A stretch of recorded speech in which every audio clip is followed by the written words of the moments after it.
Bom dia. Eu estou gravando um vídeo para comemorar o meu aniversário de 79 anos. E este vídeo é dedicado à minha família.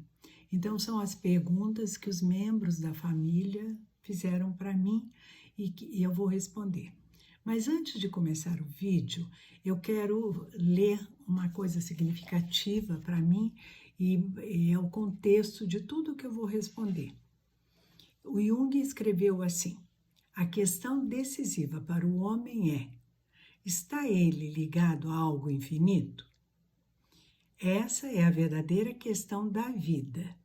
Se pudermos compreender e sentir que aqui mesmo, nesta vida, já temos uma ligação com o infinito, nossos desejos e atitudes se transformam.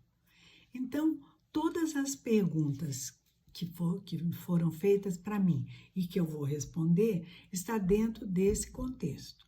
Eu sempre me senti ligada ao infinito. Primeiro, porque pela religião católica, eu fui muito católica e eu tinha uma presença de Deus na minha vida, uma certeza da existência de Deus. Depois eu comecei a fazer a meditação, comecei a fazer um movimento de autorrealização e então a religião ela voltou-se para dentro de mim e ficou como um aspecto de religação com esse infinito. Então, tudo o que eu faço, tudo o que eu vivo, tem um contexto maior. Eu me sinto representante de algo maior nesse mundo e me sinto responsável por fazer o meu papel. Então, vamos começar as perguntas. Eu não vou dar nome de quem fez a pergunta e cada pessoa vai se identificando, tá bom? Qual a mensagem que você gostaria de deixar para as próximas gerações da família? Bisnetos e tataranetos. Então, a mensagem que eu gostaria de deixar é que a vida é para ser vivida plenamente, mas nesse contexto, eu sou um representante do universo aqui nesse planeta Terra e faço parte de uma grande família que se chama humanidade. Então, eu tenho o meu papel, por menor que ele seja, de representar o universo aqui, da minha maneira. Essa mensagem, para mim, ela muda todo o contexto do nosso dia a dia. A vida tem muitas coisas boas e eu posso desfrutar de todas as coisas boas desde que eu esteja fazendo aquilo que eu vim fazer. E o que eu vim fazer é ser representante do universo aqui. E isso muda tudo. Então, a mensagem maior que eu gostaria de deixar é essa. Se você não está se sentindo bem, se você está se sentindo angustiado, é porque você desconectou daquilo que você veio fazer. E aquilo que você veio fazer não é externo. Você pode fazer coisas externas. Você pode ganhar dinheiro, você pode casar, você pode ter filhos, você pode usar as roupas que você quer usar, comprar o carro que você quer comprar, desde que você saiba que você é um ser representante do infinito, do universo. Senão todas essas coisas não vão te preencher, não vão te fazer feliz. Outra pergunta é: teve algum momento específico que a senhora se lembra que foi um momento de despertar para a vida? Ou foi algo que foi simplesmente acontecendo? Teve um momento específico. Quando eu vim para Taubaté, eu estava num momento muito difícil da minha vida. E é difícil por eu não entender qual o significado da vida. E lá atrás eu tinha 28 anos, eu estou fazendo 79, então há 40 e tantos anos atrás. Eu não entendia, né? A informação que eu tinha, os dados que eu tinha, não me levavam a uma compreensão clara do objetivo da vida. E eu tinha muita responsabilidade de querer ensinar para os meus filhos algo que eu vivesse e que eu sentisse como verdadeiro. Então eu entrei em contato com o Círio Silva, lá em Resende, e o Círio me pediu para fazer meditação. E eu não entendia por que ele mandava fazer meditação, que é fazer silêncio. Eu queria ler, eu queria entender, e ele me mandou fazer silêncio. Mas eu sou muito obediente, eu obedeci. E um mês depois que eu estava fazendo meditação, abriu o meu coração para um amor e para uma certeza que estava tudo certo, mesmo que eu não entendesse. As respostas às minhas perguntas demoraram muito tempo para ficarem claras para mim, mas a certeza de que eu fazia parte de algo maior, ela se implantou no meu coração. E isso me trouxe pela vida fora. Então, esse momento, eu já tinha 30 anos, eu vim para cá com 28, eu conheci o Círio com 30. Com 30 anos, eu comecei a fazer meditação e me encontrei dentro de mim a parte cósmica, a parte do universo em mim. E essa parte foi me conduzindo, veio me conduzindo ao longo da minha vida. Com todas as dificuldades, com todos os problemas externos, mas tinha uma parte interna em que eu me sentia amparada e segura. Outra pergunta é: qual o sonho você ainda quer realizar? O sonho que eu quero realizar é continuar aprendendo, continuar motivada e continuar. Eu quero morrer consciente da minha existência, consciente do que eu fiz, consciente de que eu cumpri o meu papel, em paz com a existência. Esse é o meu grande sonho. Outra pergunta: como foi esse ano para você? Esse ano é o ano da pandemia e para mim foi muito significativo, porque esse ano tirou de todos nós, modificou o espaço e o tempo. Antes nós tínhamos muito espaço, podíamos ir para onde nós quiséssemos e tínhamos pouco tempo para realizar. Nós começamos a ter pouco espaço e muito tempo. E isso, para mim particularmente, ressignificou meu dia a dia, mostrou uma nova maneira de poder existir desfrutando melhor, num espaço menor, mas com tempo disponível, até para ficar à toa, até para quebrar um pouco o ritmo dos horários. Eu sou muito certinha, muito rígida nos horários, então quebrou um pouco isso. Então foi um ano de muitas revelações, de muitas mudanças, né, de adaptações. Foi um ano muito bom, muito significativo.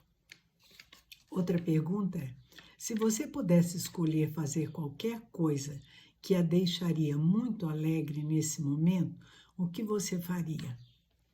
Se eu pudesse fazer uma coisa agora, nesse momento, que me deixaria muito alegre, é perceber, é falar alguma coisa que atingisse o coração de todos os membros da minha família e que todos eles despertassem para o sentido maior da nossa existência. Como isso eu sei que é impossível de fazer, eu me contento com as pequenas alegrias da vida. Pequenas no sentido, eu quero reunir todo mundo no Natal, eu quero fazer uma vivência, eu quero trocar, não presentes, mas o presente da presença. E isso eu tenho certeza que vai me fazer muito alegre, porque eu adoro nós estarmos juntos. Outra pergunta: o que mudou na sua visão das pessoas nesta pandemia, nos relacionamentos, e depois você acha que vai mudar? Eu acho que houve uma grande oportunidade. Se as pessoas vão aproveitar ou não, eu não sei, mas é uma grande oportunidade de haver mudanças. E os relacionamentos, eles nos devolveram para aquilo que a gente precisaria olhar mesmo. Se já tinha intimidade, ela foi ampliada. Se não tinha intimidade, as arestas apareceram com mais força. Para que a gente. Não para gerar separações, gente, é para gerar abertura de trabalhar aquilo que ainda não foi trabalhado. Se as pessoas vão mudar, não sei, não. Não tenho muita esperança. Algumas sim, mas todas não. Outra pergunta. O que você gostaria de experimentar nesse planeta antes de partir daqui? Olha, eu não sei se no planeta em si, eu não tenho grandes sonhos de fazer viagem, de conhecer algum lugar. Não, mas eu gostaria de experimentar uma coisa, de curtir um lugar silencioso, ficar por conta sem fazer nada, só curtindo a natureza, seja no campo, seja numa praia, mas ficar mais isolada, sozinha, curtir esse instante mágico de encontro, onde o lado de fora e o lado de dentro se quedam frente à beleza da vida. Talvez seja isso realmente uma coisa que eu gostaria de curtir antes de eu partir. Outra pergunta. Se fosse possível voltar no tempo, você faria algo diferente se tivesse essa oportunidade? Olha, eu não faria nada diferente, mas se eu pudesse voltar no tempo com a compreensão de vida que eu tenho hoje, eu falaria para mim mesmo: calma, fica tranquila, você está no caminho, é por aí mesmo. As coisas vão chegar onde você quer que chegue. Porque eu sempre fui muito afobada, eu sempre fui muito ansiosa, eu sempre fui muito uma buscadora muito incansável. Então eu falaria isso para mim mesmo, mas para acalmar. Outra pergunta. Se você pudesse ter um superpoder, qual seria? Olha, o superpoder que eu gostaria de ter é conseguir atingir o coração de uma pessoa quando eu estivesse falando com ela. Que a minha alma se comunicasse com a alma dela. Porque o que vem da alma é o que vem de Deus. E acordar Deus, um superpoder de acordar Deus, a divindade, o cósmico, o universo, o infinito, o self, seja ele o nome que tiver, na outra pessoa, olha, seria um superpoder maravilhoso. Se eu pudesse ter, mas eu sei que o outro é o outro. E ao longo da vida, essa foi a próxima pergunta é assim: qual foi a lição mais valiosa que você tira da vida? A lição mais valiosa que eu tiro foi essa. O outro é o outro, ele tem o tempo dele, ele tem as necessidades dele, o ritmo dele, e ele vai acordar no momento dele. Então, por mais que você queira, por mais que você deseje, você precisa aprender. A lição que eu aprendi é respeitar o outro. Respeitar o outro nas idiosincrasias que ele tem. Ele é um outro e ele é representante do cósmico nesse planeta.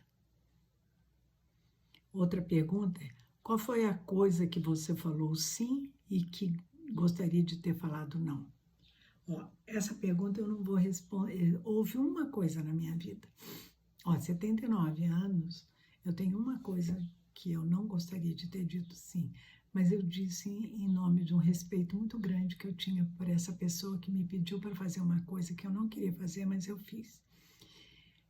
Mas a vida, ela é tão perfeita que eu fiz, mas a vida é como se ela tivesse um GPS. E se eu teria que caminhar falando um não e falei um sim, a própria vida reprogramou esse GPS, reprogramou e logo em seguida eu pude consertar essa dinâmica, né, na minha existência. E isso para mim foi muito rico, perceber as duas coisas. Então, perceber que a vida nos protege até mesmo quando nós estamos distraídos ou nós estamos cumprindo deveres e não obedecendo o nosso ser. Porque cada um de nós tem dentro de si mesmo o que é melhor para nós, para o nosso caminho. A gente demora a ouvir porque nós temos muitas crenças, O nosso processo educacional é muito forte e esse processo impede os desejos assim de realizar coisas não realizadas pelos nossos antepassados. Eles nos impedem de ouvir a nossa alma, o nosso sim e o nosso não. Então, todo o trabalho para mim é separar o joio do trigo, separar quem sou eu e quem são os padrões, os condicionamentos que falam em mim.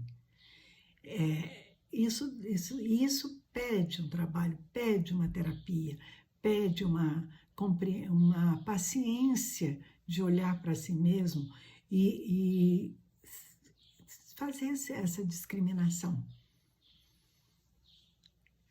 Bom, outra pergunta, se você não fosse psicóloga, o que você seria? Bom, se eu não fosse, eu adoro ser psicóloga, mas se eu não fosse psicóloga, eu seria costureira, modista, eu seria design.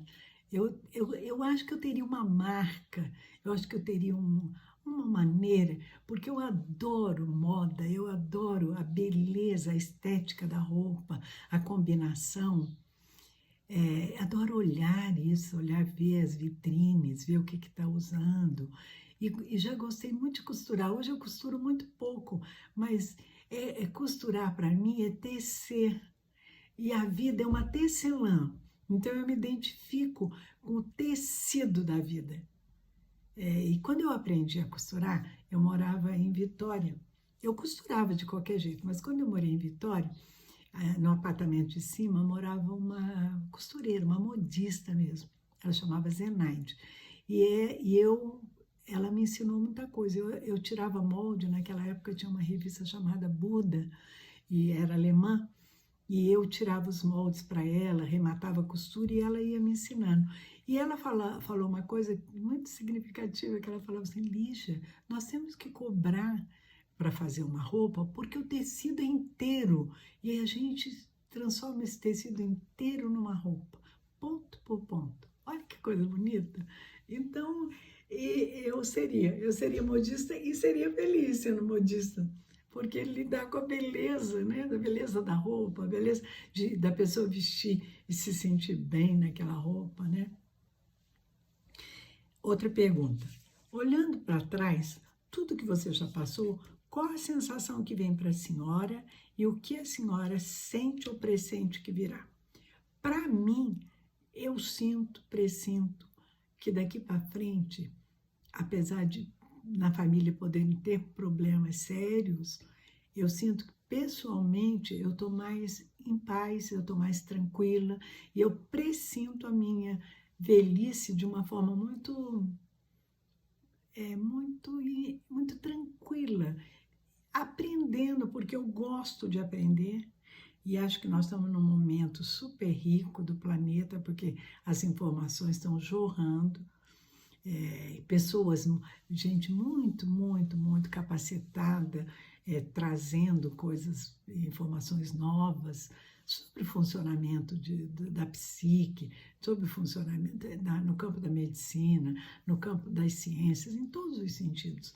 E aprender isso é muito, para mim, é tão significativo, é muito importante mesmo.